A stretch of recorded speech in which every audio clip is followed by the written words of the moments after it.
રૂપાલાજીના નિવેદન પછી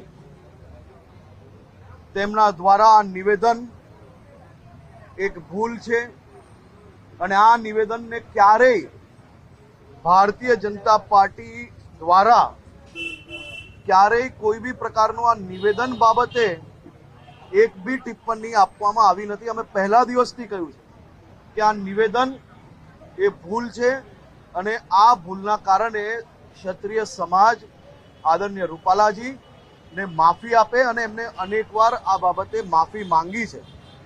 ભારતીય જનતા પાર્ટીના પ્રદેશ અધ્યક્ષ શ્રી સી.આર. પાટીલજી દ્વારા બી આ નિવેદનના કારણે માફી માંગી છે, આખા સમાજની માફી માંગી છે।